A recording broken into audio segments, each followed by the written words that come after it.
一粒蛋似乎都藏住一段脆弱嘅記憶。如果我哋俾啲溫暖佢，話唔定可以令佢變得更靚同埋更美好。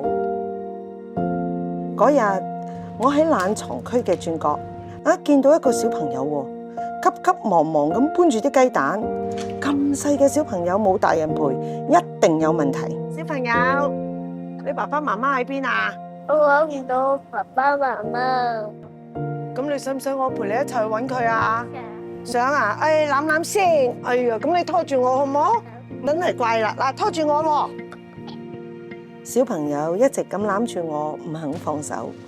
喺嗰一刻，令到我諗起我自己個仔細細個嗰陣，我因為忙於做嘢啦，錯過咗太多陪佢嘅時間啦，甚至連一個簡單嘅擁抱都變得奢侈。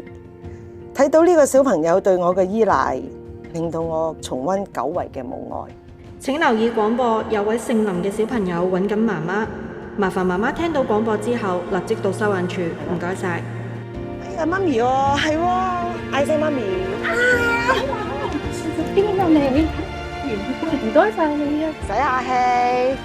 多謝多謝。哎呀，真係乖仔啦！嗱，拖實媽咪咯喎，知唔知啊？拜拜。拜拜大聲。自此，蛋姐就成為咗我嘅稱號啦。後嚟個小朋友仲成日翻嚟探我喎，而佢翻澳洲之前，仲送咗一張卡片俾我添，上面寫住多謝大聲你解入口啊！原來一個擁抱可以令到小朋友得到安全感，而佢對我嘅信任，令我重新感受到愛與關懷。